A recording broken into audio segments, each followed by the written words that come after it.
This is Pam from the Birch Cottage blog. In this video tutorial, I want to show you how to embroider on stretch canvas to create these reverse canvas wall art. Let's take a look at the supplies that you'll need. You'll need a stretch canvas, cutaway stabilizer, embroidery thread, some spray adhesive, fabric protector spray, wood stain or paint, some cardstock, glue sticks, and a sawtooth picture hook.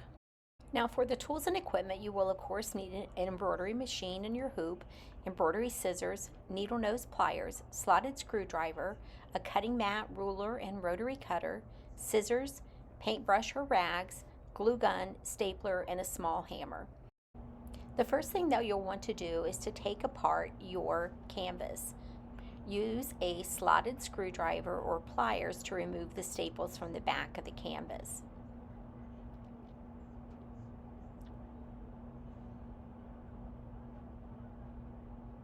I found it easiest to use a slotted screwdriver, but sometimes the needle nose pliers did come in handy. And then once I have the canvas completely removed, you'll see you're left with the canvas and the wood frame. You'll take the wood frame and either stain it or paint it in the color of your choice. Here I'm using a stain that I'm rubbing on with a rag, and then I wipe off the excess stain and allow the stain to completely dry.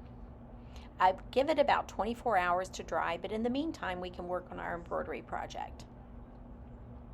The first thing that you're going to do with the embroidery project is to hoop your cutaway stabilizer. So you'll tear off a piece or cut off a piece of cutaway stabilizer, place the canvas on top of the stabilizer, and hoop that all together in your embroidery machine hoop. Attach the hoop to your embroidery machine, load your design, and then follow the prompts on your machine to create your embroidered design.